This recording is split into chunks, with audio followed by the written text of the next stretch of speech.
Hey everyone, welcome to the SaaS Sessions podcast. This is our fifth season, and we cannot thank you enough for the constant support and the feedback that all of you have given us. We've launched the SaaS exclusive job board a few months ago, and as of today, when we are recording this episode, we have helped like 50 people get interviews at different SaaS companies in India. So if you're someone who's looking for a job, you can check out many roles that are listed on the portal by by companies like Moingate, ChargeBee, G2 Crowd, Whatfix, and more, right? And if you're hiring at your SaaS company, so you can also go to the portal and add your listing for free. This portal is accessible to all the 14,000 plus listeners of the podcast, plus our website visitors, and plus to our newsletter subscribers. So check out the link in the description to visit the SaaS exclusive job portal. And coming to our today's guest, right? He's led marketing teams at like SaaS companies like Freshworks, Wingify, iMocha, and currently is a marketer in residence at Accel, helping their portfolio get better at marketing. So such a pleasure to have you here, Sairam, on the show. Thanks so much, Sunil. A pleasure to be here. Awesome. So, I gave a very short intro, Sairam, about you. Obviously, there's a lot, right? We have been known each other for a few years now, and I've known a lot about you. But it's better. Can you tell us more about yourself in your own words? And Sure. how did you get into the world of SaaS at Freshworks? Sure, Sunil. Firstly, thank you for having me. Okay, so how did I get into SaaS? Like, actually, this is the good story. So we'll start off with that itself, I guess. Yeah. I was right out of college. This was 10 years ago, back in 2011. Actually, exactly about 10 years ago. I was out of college and I was like bumming around the south of India in Hyderabad and back to my hometown and stuff, not knowing really what to do. So at the time, a small startup called Freshdesk had put up a job listing on LinkedIn. I didn't know what this was about, and I didn't know what SaaS was. I had no idea, right? But it was for a content writing role. And since the beginning, I was a bit of a writer in college and stuff. So then I applied to that, and to my surprise, Girish called me over. I didn't know who these people were, right? These were two rooms in like some godforsaken suburb outside of Chennai, and Girish said, and I remember that I never had an interview. Girish just talked to me and said, "Hey, this is what you'll be doing. You're joining and all of that." And I was like, "Wow, if this is what it's done," and so on. But one thing that Girish told me at the time was that almost 40-50 people had applied for that role, and Girish did not interview anybody else except me because he had read something that I had written. I used to have this very right now very cringy, but at the time I guess it was okay because I was a college kid, blog, and he thought that I could write and I could hold an audience and so on. So then I got into it, and then he offered me a job, and then he said that this is how much I'll pay you and so on. But I didn't even have a job, so there's no discussion. Like, all right, Nice. And that's how I got into Freshworks. So I've been there a while. Like I've been in different roles in Freshworks in 2 stints. But the first one I had, I led content marketing teams for Freshdesk. Then I led teams for Freshservice. In my later stint, I was actually head of branding.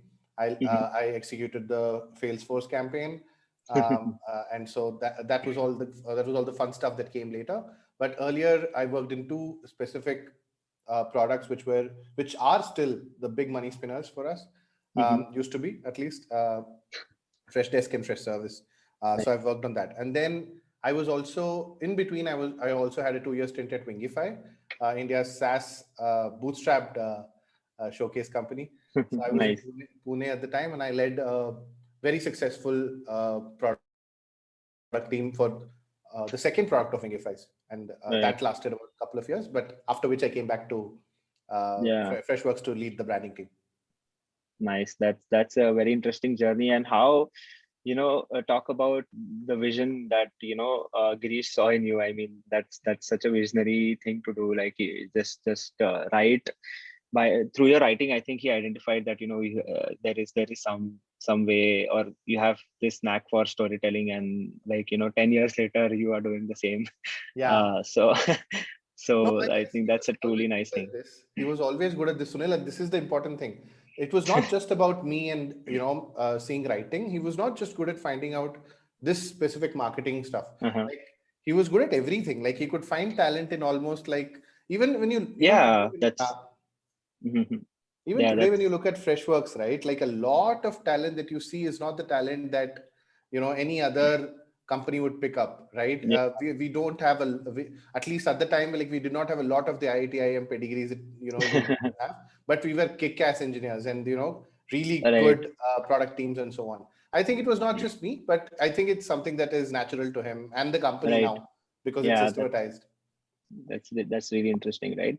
So if you have to go back in, time, travel back in time like 10 years back in 2011, so that time you mentioned that you were interested in content, right? Like content writing or storytelling, as you would call it now that you're doing. So what kind of got you interested in storytelling? Was it like when there are people who write content and there are people who tell stories, right? Like I've seen it's like two different things, right? Like for two different objectives, two different purposes, right? So were you always interested in the storytelling aspect of content, or is it something that you developed an interest while you were working on content when you started at Freshworks? That's actually a good question. Yes, I was actually always interested in storytelling part of it. Uh-huh. I don't know why. I also am a huge reader, right? So I Right. always was. Um, uh, Even during college, like a lot of the time was spent reading books, which were not necessarily like I could see all the books in the background. yeah, so it's not So yeah. necessarily course material. Uh-huh. I was not very interested in what was going on at college, but I Right. was a reader and I used to spend a lot of my time reading. So I had a Mhm. natural grasp of what a story is supposed to do, Right. right? And I think I didn't realize I had that talent until very late in my post graduation, not even Mhm. in engineering. Like I found that I could write and hold an audience like very late. But when Mhm. I did, I realized that, but then I didn't even realize that it could become a career of some sort. I was like, okay, this is Nice. something that is there. Mhm. But then when Girish told me that this was a skill that was valuable and could be used, then I sort of, but even after coming into work, I sort of double clicked on it only about 4 or 5 years into my career. Right. I was doing it and I was doing it well enough, Mhm. but when it was only like 4 or 5 years later that I realized, oh, I can really up the game on this. Makes sense. That's really interesting. And now you work at like Accel, helping their portfolio founders or their portfolio companies tell the stories, right? So, like just we while we are talking earlier, earlier we record this show, right? Mhm. Before we record this show, we are talking about telling a story, right? Like from a founder's perspective. So how does a founder tell a story of their company to different audience, right? Like from their perspective, and how at Accel are you helping the founders enable that, right? Like because I've known people who are not naturally good at storytelling, right? Like even in my case, I don't think I'm a good storyteller as such. I can maybe convince people in a way, or I can rather deliver my content in to them, right? But not storytell, like maybe not Mhm. hold people a lot, right? Maybe I'm trying to up my game through running this show in a way.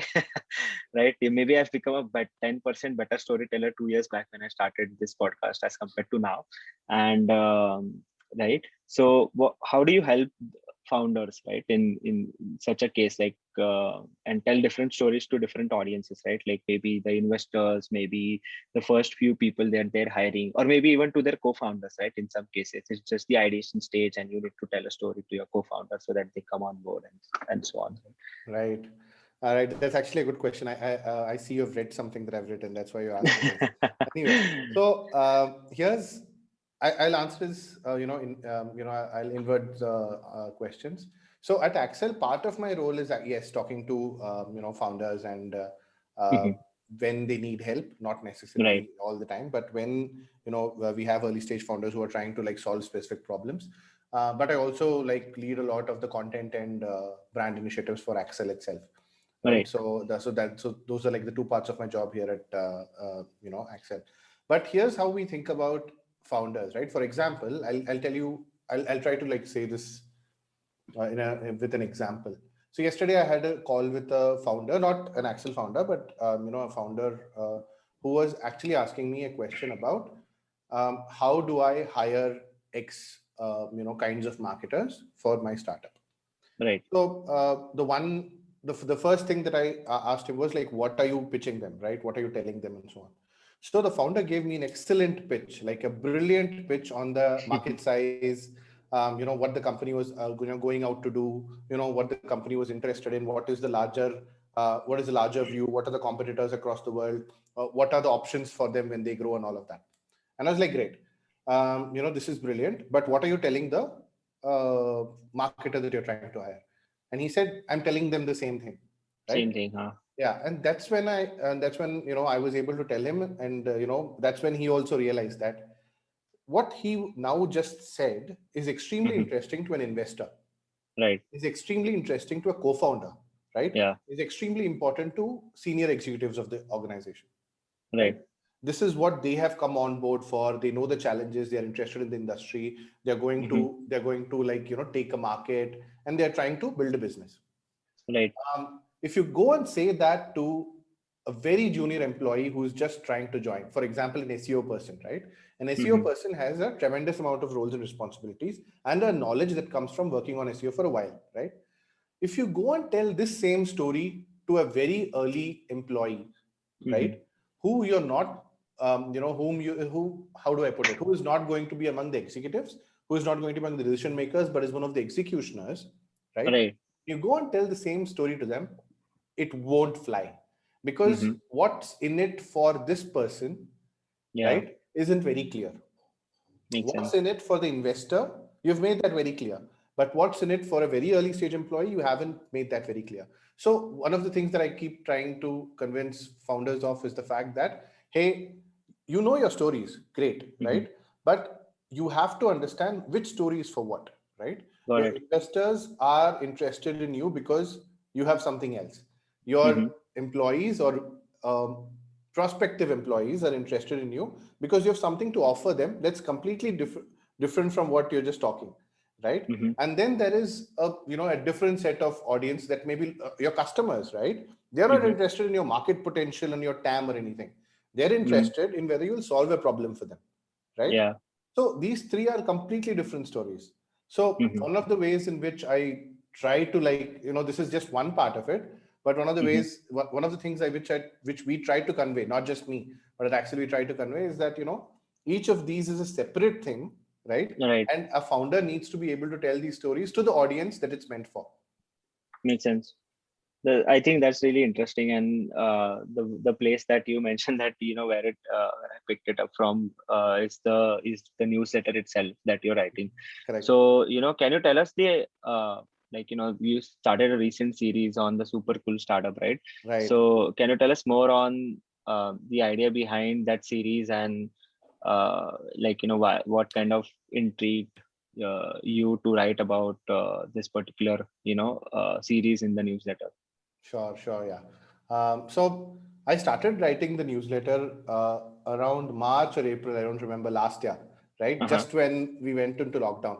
So suddenly Yeah. we were going into lockdown, India went into lockdown, and I was at home in Pune, and I didn't realize, so suddenly you have a chunk of time, right? Right. And you don't know what to do with it. So Yeah. because otherwise you'd be traveling, going home and to and fro work and all of that. Hmm.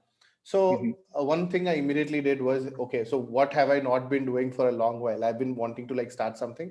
So I started writing about that time, and Hmm. it sort of started from there, and we kept on going, and I kept writing about a lot of marketing stuff. It became quite popular.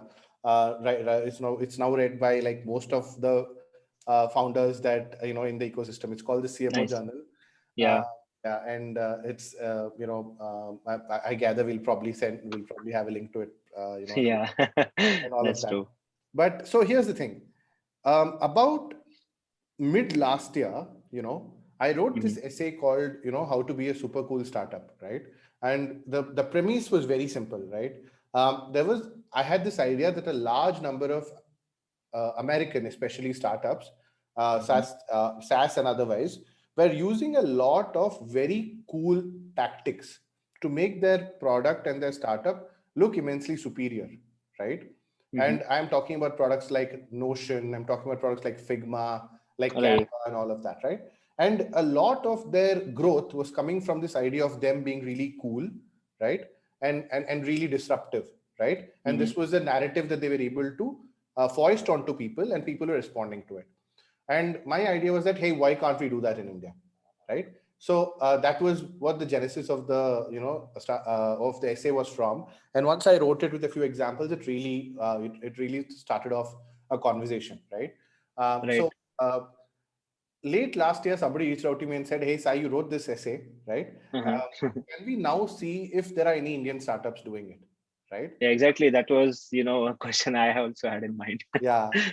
So Indian SaaS startups doing it. So then earlier this year, there's no time with, the amount of stuff that we now work on at work from home, but I was Right. able to like get some notes earlier this month and start writing, a follow up to that as for part of a series.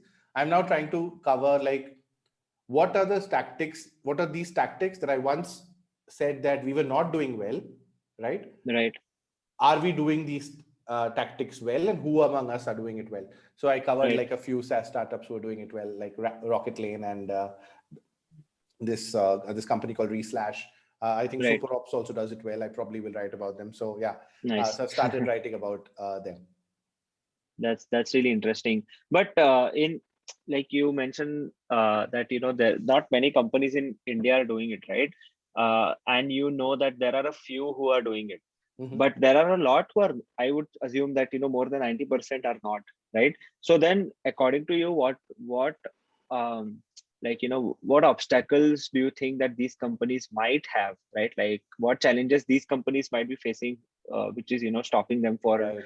from doing this, right? Because again, like you have to be good at storytelling, and if you pick like most of the companies in India would be like build in India and sell to the world, right? And if you're going in countries like US and Europe and Southeast Asia, you're trying to sell in these countries, so then you have to convince, because in most of the categories that it's always a a red ocean, right? Like there are many people out there, so why should any customer buy your product, right, or work with your company, right? So then coming back to the base thing, right? Like why are not many companies in India doing it, right? Like Right. what are the challenges that you think are there? Oof, that's a heavy question. Okay. Let me try to answer this way. Like, one of the first reasons is why try to invest in branding and, you know,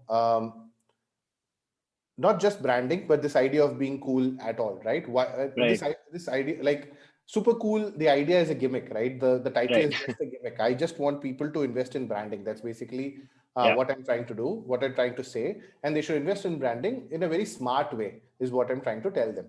And so why that, right? For firstly, when I started out in 2011, right, we had Hmm. an excellent marketing team at Freshworks, doing demand gen, right?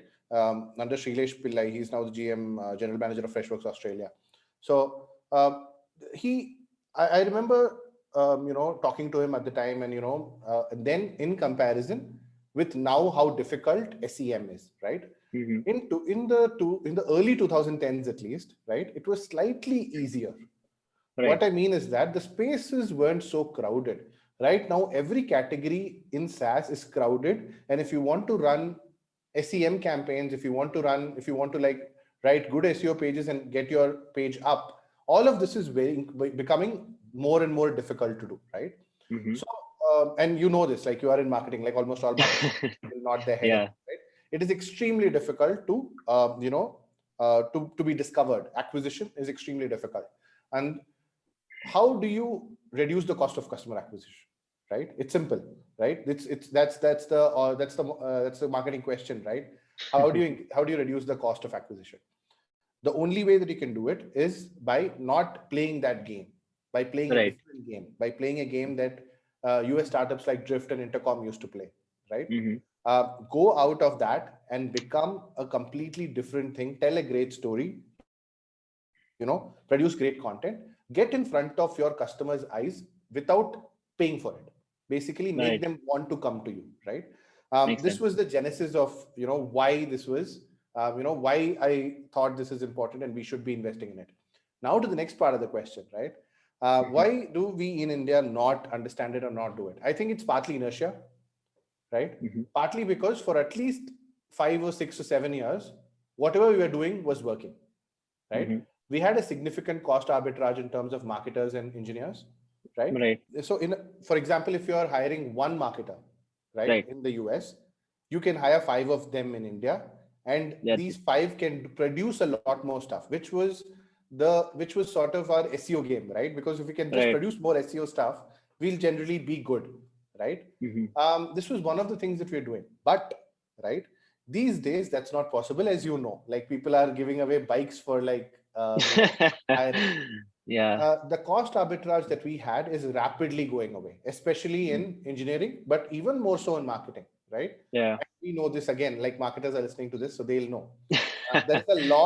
There's a lot more demand and a lot less supply, right? Yeah. Which means that, we have to innovate a lot more on these things. So Makes sense. basically, so basically, the idea of Super Cool Startup is that we have to invest a lot more in this, right? Mm-hmm. And that, because we are losing that arbitrage, right? Indian startups have to sort of, up their game again.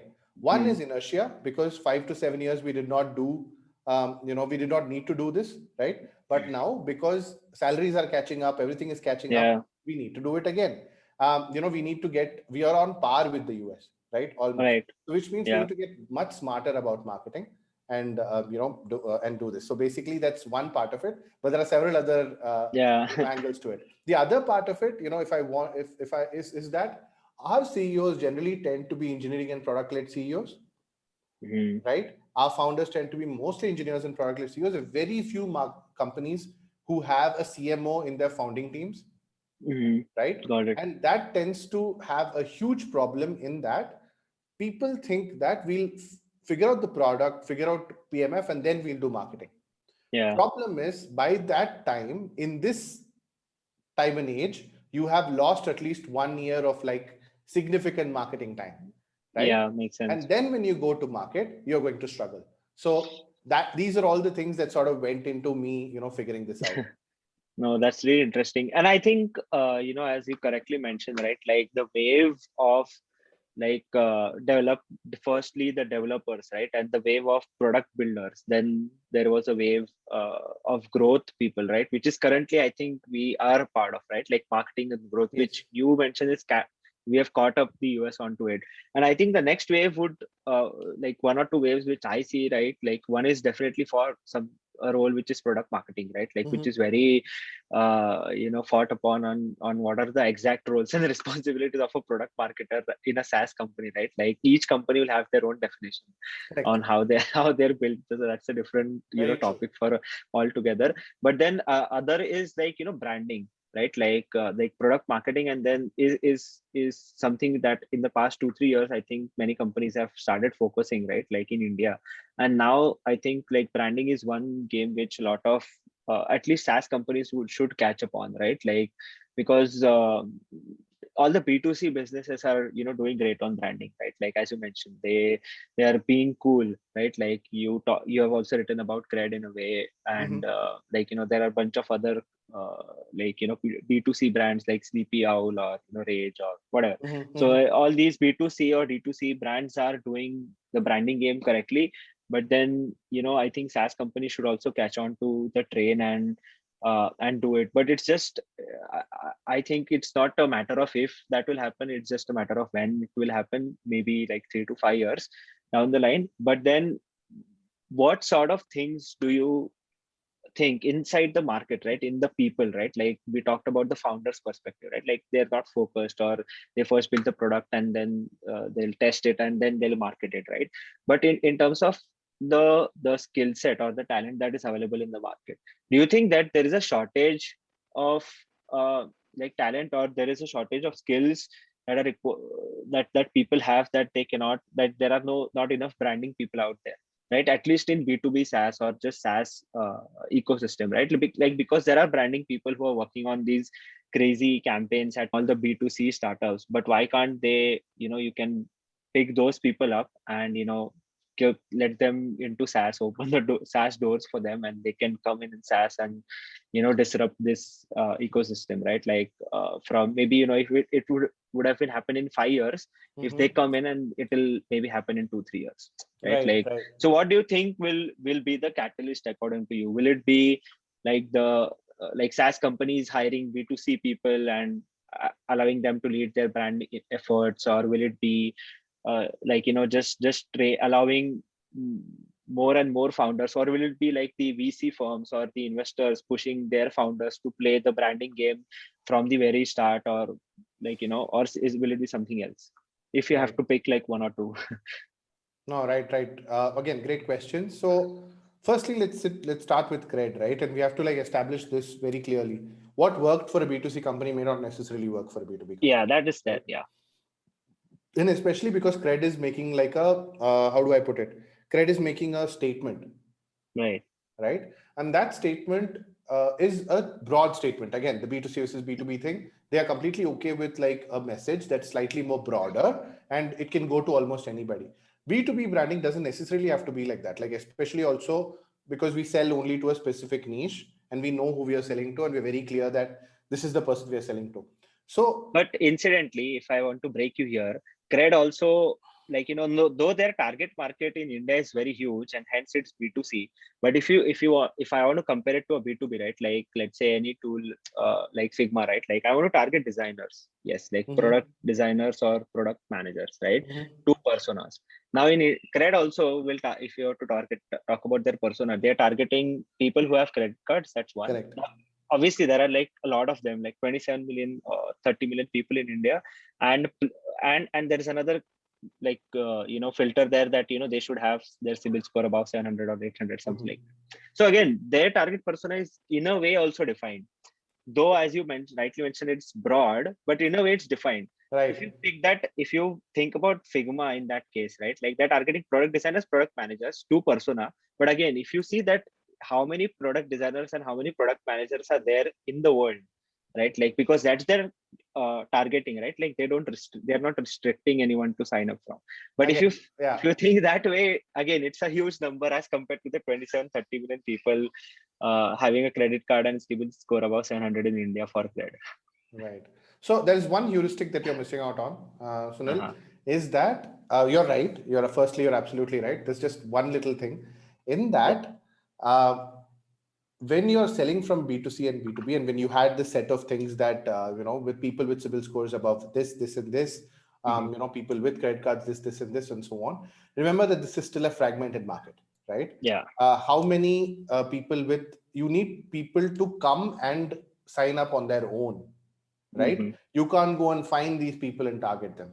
On the other Right. hand, a Figma and everybody, we know where these people hang out, right? Yeah. We know that if I place a ad on a specific kind of product marketing podcast, I'll get the product guys, right? Yeah. So this is the difference actually. Like, you're Right. right as well. But one of the things that B2B has an advantage, and in most cases has an advantage, is that there are places where our customers hang out. Our customers are agglomerated, that we can go and find and target. Right. Sometimes a company like cred has to push towards, right? Basically they have to come. However, we don't need to do that. We can go and find them out as well, right? Makes sense. And that sort of is like one teeny tiny difference. That's also important. Okay. So one thing that I wanted to sort of other point that I wanted to make, apart from the fact that in B2B we have much more clearer audiences and we can go for them and find them out, is that most marketing and branding, right, Hmm. is never a marketing person led. It's always founder led, right? Hmm. And this is one sort of big thing that we in India need to understand and sort of assimilate.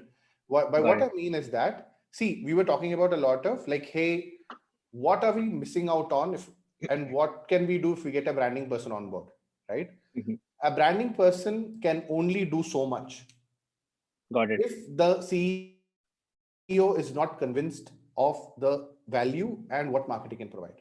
What I mean by that is, especially in early stage SaaS companies, CEOs are the face of the company, Hmm. right? And the way that they sell and way that they tell stories and the way that they are able to like sell whatever it is they are selling is the foundation on which a B2B SaaS brand is built. The Got branding it. person can only do so much, right? Hmm. So this is extremely important. B2B SaaS branding is always founder led, right? Top down. And absolutely. And only when the founder gets into these things, the branding person, the marketing team can execute and get everything in place for what they want to do, right? But and this is something, again, I was speaking to someone about this just today, in the sense that the thinking still has to come from the founder itself, because only the founder Right. understands what kind of brand he wants to build, right? And then he Yeah. can go from there. So 2 points that we made, right? Like one, that B2B SaaS brands have to be founder led, and therefore it has to come top down, and the founder has to be clear what kind of brand they want to build and what they want to do. The branding person or the marketing person's job there is tactical, like breaking it Right. down into pieces and then producing stuff and propagating stuff, right? That's the next part of the role. And comparing, B2B and B2C, the only thing is that we need to be very aware of where our niches are and go and play exactly there. No, I understand. Like, both of these can't be compared, but then, like I always like it, like when you can, pick when you're in one industry and you can really just look at a completely random different industry and, look what they're doing and try to somehow bring that particular thing inside your industry. Because see, as a like as a SaaS company, right? Like if you're a marketing analytics SaaS company, you can always look up to like Mixpanel, Heap, Amplitude, Segment, and there are a bunch of those, right? Like many of those. Correct. And wherever you pick it's like, there are many birds already sitting on the tree, and each bird is like looking at each other and, thinking what to do next, right? But then when you look at like, one thing, one industry, right? Like, and when you're not part of that, or when you're not even related to that, and somehow if you could try to bring some concepts from there, right? Like that is something which not even your competitors are doing, because your competitors are busy looking at you and the other Oh, competitors. absolutely, absolutely. And I think So coming back to the same example that you were saying, right? I think a lot of startup founders have now seen what Cred is doing, right? And have realized exactly, yeah. that there is so much that can be done, right? Mm, Somebody has to show what can be done. And now, because a lot of people have seen that an Indian startup can produce these kind of campaigns and tell this kind of a story, I think you're right. We'll see a lot more of this in our yeah. B2B companies as well. Plus, I think the veteran founders ecosystem and the investor ecosystem is also grown so much in India, right? Like at least in the SaaS space, also because of COVID, it got accelerated. And I think that they are also, pushing like new ideas and like, being more open in some way, like after me speaking with a bunch of founders and VCs and investors and all. So they are also very open to try out new things, like they're taking like those moonshots and figuring out if they'll hit or not. But I think that's a positive sign for the entire thing No, ecosystem, and definitely. that, I agree. yeah. I agree. You are absolutely right. I think the way that you phrased it also was absolutely right. The ecosystem is now mature enough to take these large risks, right? Mhm. Because if you want, see, branding cannot be done by committee. Marketing Right. itself cannot be done by committee. Marketing is a Mm. single person's viewpoint, and then we got to go and propagate the viewpoint. And if the viewpoint is not exciting enough, then you can't build a brand, right? Yeah. Nobody wants to listen to a boring story. Nobody wants to like wear cotton plus t-shirts. Like everybody wants to wear Levi's, right? Yeah. So this idea has to come across, and I think you're right. Like a lot of our investors and founders now have that knowledge. Plus, they're ready to take these steps and Mm. risks. Makes sense. I think they have to, because otherwise it Yeah, will that's be true. they That's true have as to well. also, right? Cool. I think we have been telling an interesting story about storytelling in general to the audience, and hope they have reached this point as well. I we can go on and on. I think Sairam, like talking about this, but just coming on to the last section of the episode, right? Like it's a lightning round. So I have like three questions, and like you have to answer whatever on top of your mind, right? Like lightning round. Cool. Sure. So first one, right? Like, what's the one thing that has helped you shorten your learning curve? Wow. Okay. Shorten my learning curve, making mistakes. Nice. Second one, right? Like, if you could invest in any SaaS company, which one would you pick and why? Always, yeah, Freshworks. I have stock, but Hey, you should. I think you should give like chance to all the newcomers in the system. Like okay. I should have framed the question well, but yeah. No, but you're right. Like one other company that I'm really fond of and is really close to my heart is ChargeBee. A lot of my Nice. friends are there, Yeah, and it grew along the same time. So yeah, ChargeBee. nice.